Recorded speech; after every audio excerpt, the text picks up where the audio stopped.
Gula.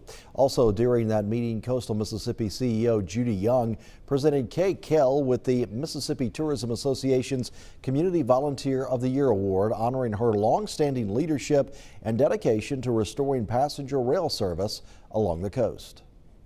Her passion, grit, and get-it-done attitude, aka relentless, have made her a mentor, a trailblazer, and a force for good.